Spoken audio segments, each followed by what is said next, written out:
So కామేశుడైన తన సంకల్పంతో కూడుట, ఆ కోరిన ప్రదేశమే భావి ప్రపంచమునకు, అంటే రాబోయే శ్రీచక్రము సృష్టికి, రాబోయే సృష్టికి ఆ ప్రదేశమే భావి ప్రపంచమునకు బ్రహ్మాండమునకు పుట్టుక చోట అగుట. అంటే మన అండపిండ బ్రహ్మాండాలు ఎలా వచ్చాయి? ఎలక్ట్రాన్స్, న్యూట్రాన్స్ పైనుంచి మాట్లాడుతున్నాడు.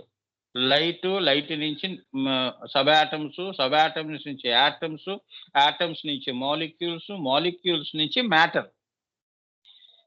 అప్పుడు గాని ఇదిగో ఇది పలానా కుర్చీ అండి అని అనగలుస్తావు నువ్వు. ఇది పలానా ఫ్యాన్ అండి అని. అది కొన్ని లక్షల కోట్ల అణువులతో కూడితే ఆ ఆకారం దానికి వచ్చింది గట్టిదనంతో. ఆ గట్టిదనమే శక్తి. లేదు అంటే వస్తువు ఇప్పుడు చంద్రమండలంలోకి వెళ్ళినప్పుడు అక్కడ గాలి ఉండదు కాబట్టి అందరూ తేలుతూ ఉంటారు. అవునా? No centre of gravity. Electromagnetic powers అనేవి ఉండవు. అందుకే అక్కడ జీవం గడపడం అనేది కష్టం. అదనమాట సైంటిఫిక్ గా చెప్పాలంటే.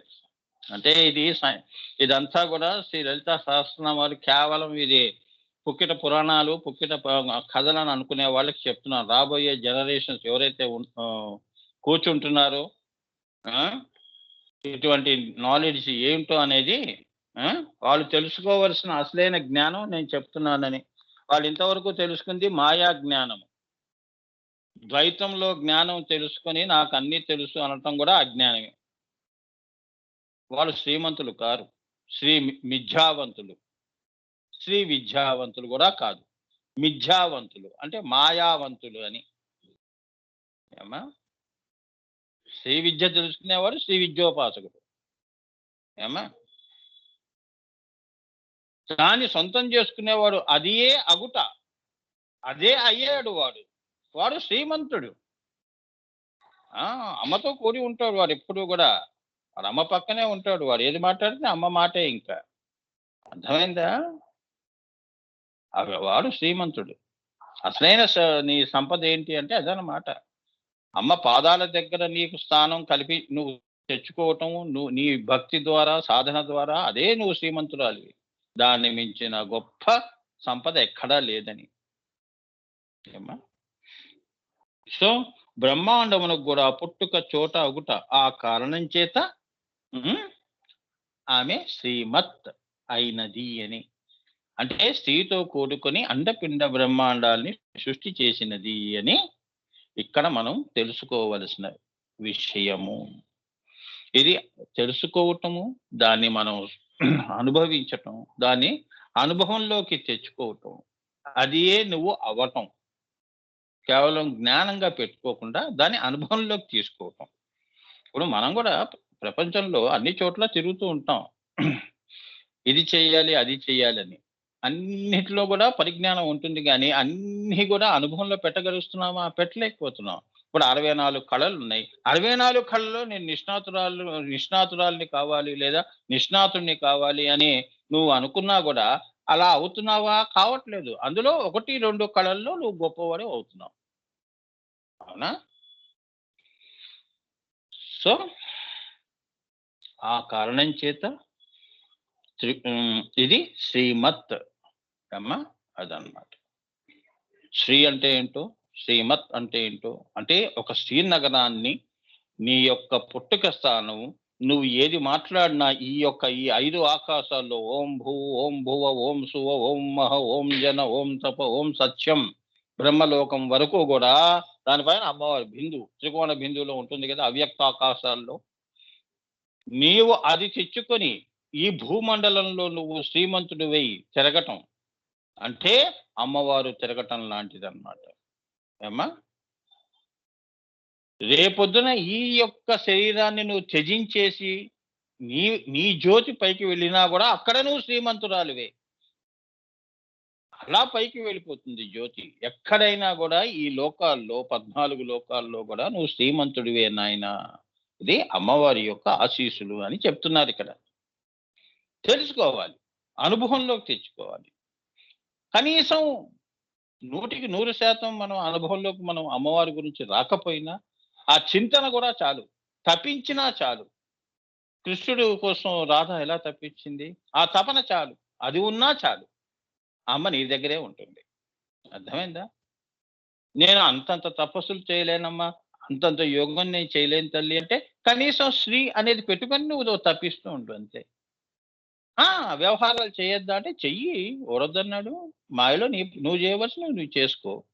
కానీ నీలో ఉన్న ఆమెని, ఆమె శ్రీమత్ సింహాసనేశ్వరి.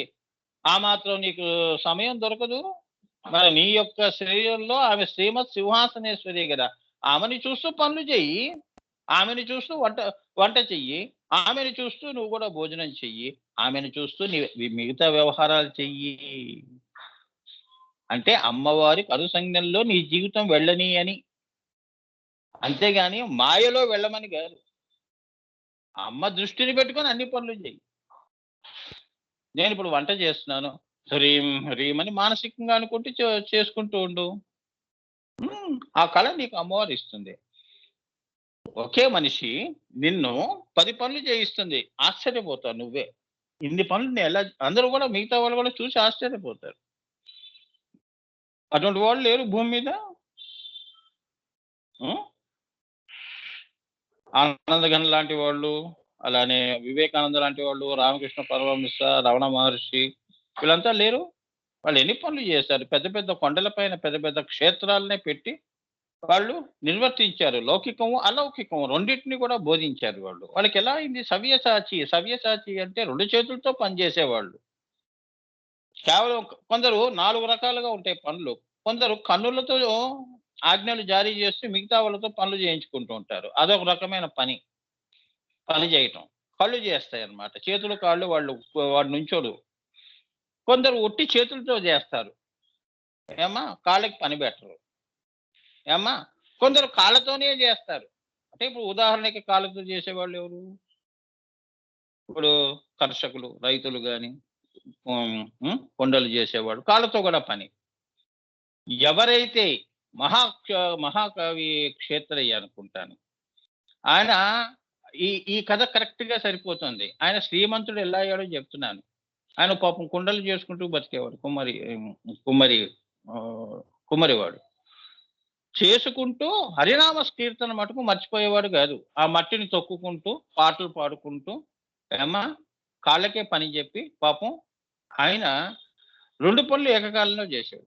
అట్లా అంటున్నాననమాట.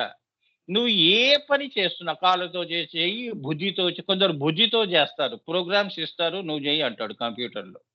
అవునా? ప్లానింగ్ ఇప్పుడు ఆ ఇంజినీర్ ఉన్నాడు. వాడు బుద్ధితో నీ ఇల్లు ప్లాన్ ఇచ్చేస్తాడు, వెళ్ళిపోతాడు. వాడి డబ్బు వాడు తీసుకొని వెళ్ళిపోతాడు. అలా అని చెప్పి ప్రతి ఇటిక వాడు మొయ్యడుగా.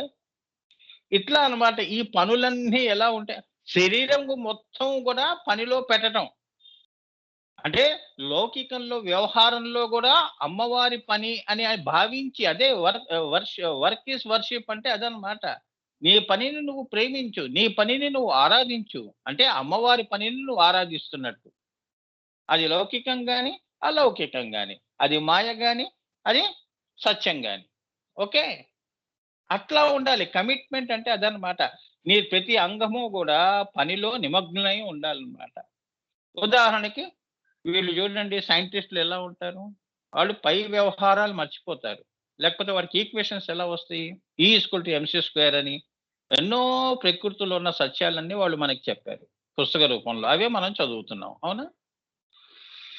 దీన్ని క the this is called as total commitment. Hmm. సంసారంలో గూడా అలానే ఉంటుంది. ప్రేమ ఎలా ఉండాలి? ప్రపోర్షనల్‌గా ఉండాలి. భార్య నుంచి పిల్లల వరకు. ఏమ్మా ఈక్వల్‌గా ఉండాలి. ఒకరిని తక్కువ, ఎక్కువ అలా చూపించకూడదు. తారతమ్య భేదాలు చూపించకూడదు. లేదు అంటే మన స్థానాలకే ముప్పొస్తుంది. మా నాన్న మా మా అన్ననే ప్రేమిస్తాడు. అక్కనే అమ్మంటే ఇష్టం. నేనంటే ఇష్టం. ఈ సెల్ఫ్ పిటీ అనేది వచ్చినప్పుడు ఈ ఇంబాలన్స్ అంటారు. సమతుల్యంలో ఉండటం అంటే ప్రేమ సమతుల్యంగా పంచటం అని. ఒక సాయిబాబాలా ఒక తండ్రి అన్నప్పుడు ఈక్వల్‌గా అందరిని ప్రేమించటం అన్నమాట. 2 కళ్ళు ఉన్నాయి 2 కళ్ళు. ఏ కన్ను ప్రేమిస్తావు అంటే రెండూ ఒకటే. ఎలా చెప్పగలుస్తున్నావు? ఒక కన్ను పోతే ఒక కన్నుతో నువ్వు బతకచ్చు కదా! అంటే లేదు స్వామి 2 కళ్ళల్లో ఉన్న వెనక ఉన్న దృష్టి ఉందే అది ఒకటే. ఆ ఒకటి నువ్వు అయితే నీకు ఆ ప్రేమ అనేది వస్తుందని. మనం రెండు కళ్ళుగా చూస్తున్నాం. ఆ రెండో చూపుని ఒకటి చెయ్యి, దృష్టి ఒకటే అవుతుందమ్మా. 2 కళ్ళు 2 వస్తువుల్ని చూపిస్తోంది. దృష్టి మటుకు ఒకటేగా ఉంది. చూసారా? చూడండి మీరు. అంటే వెనక భగవంతుడు ఉన్నాడని. ఆ చూపు కూడా ఆయనదే అని. తన సృష్టిని 2గా చూపిస్తున్నాడు.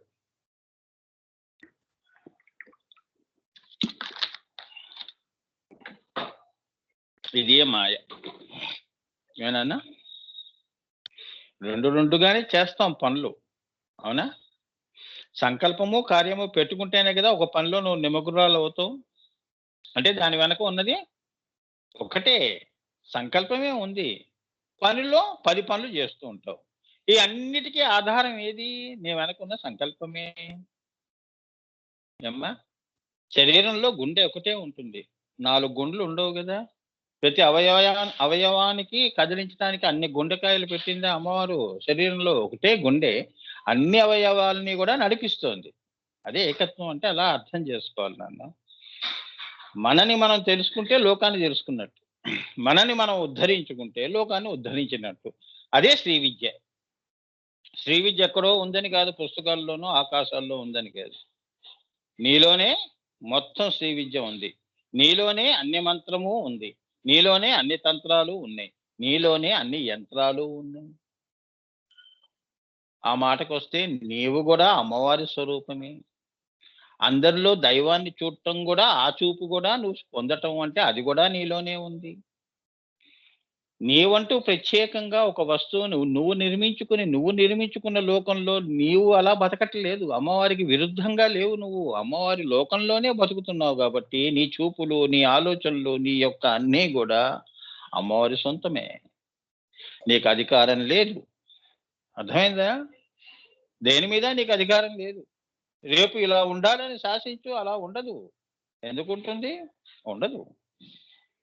చెప్పు, నీ జీవితం ఇలా ఉండాలని ఎన్నో రకాలుగా అనుకుంటారు. మా పరిస్థితులు బాగుండాలని చాలా మంది అనుకుంటారు. అలా బాగుపడిపోతున్నారా?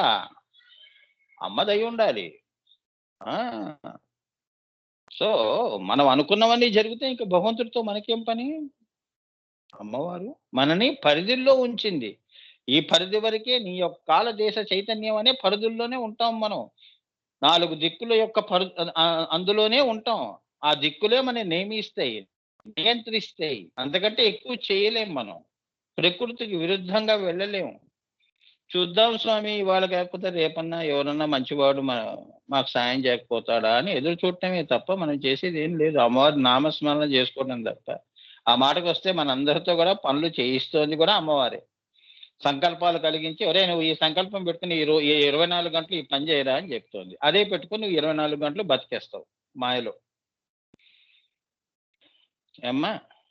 ఎవరైతే అమ్మ యొక్క తత్వం శ్రీ విద్య, ఆ మంత్రం చేస్తున్న వాళ్ళకి, అనుష్ఠానం చేస్తున్న వాళ్ళు ఎవరైతే ఉంటారో, సరేరా నాలోనే ఉండు అంటుంది. అంటే మాయకి అతీతంగా ఉంటాడు వాడు. అలా అవతార పురుషులు. ఓ శ్రీకృష్ణుడు గాని, రాముడు గాని ఇటువంటి వాళ్ళు. అలా అన్నమాట. ఏమ్మా? ఇంత ఉంటుందమ్మా. నగర. ఇప్పుడు 3వ నామం గుప్త నామం. నగరము అంటే ఏంటి? నగర అంటే ఏంటి? నగ ప్లస్ ర. నగ అంటే ఏంటంటే అమ్మవారి యొక్క మెడలో ఉన్న నగ ఏదైతే ఉంటుందో, త్రికోణం ఉంది కదా! వాళ్ళిద్దరూ మధ్యలో బిందువులో ఉన్నారు కదా! ఈ బ్రహ్మ, విష్ణు, మహేశ్వరులు అనే త్రికోణం ఉంది కదా! ఆవిడ మెడకి అది హారముగా ఉన్నదని నగర. అంటే శ్రీచక్రం అంతా కూడా ఆమెకి హారమైతే, అందులో ఆ మెడ దగ్గర ఉన్న నగ ఏదైతే అది బిందు స్థానము. త్రికోణము నగము. త్రికోణం ఏమిటి? నగము అంటే ఏమిటి? నగ అని అంటే అలంకారము అని. నగ నట్ర అంటారుగా అది. త్రికోణమే నగము. బిందువు దానికి శిఖరము.